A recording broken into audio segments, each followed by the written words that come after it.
பிறவி என்று இதுவரை நினைத்திருந்தேன். உயிரே உன்னை பார்த்ததும் உலகே புதியதானதே. என்னை படைத்த அந்த தெய்வம், என்னை சுமந்த அந்த தெய்வம், இவை இரண்டும் உந்தன் கண்ணில் பார்க்கிறேன். பருவங்கள் ஓடிப்போம், உருவங்கள் மாறிப்போம்.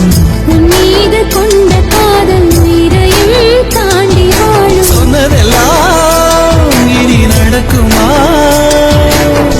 நடக்கும் நடக்கும், நான் கூட சொல்கிறேன்.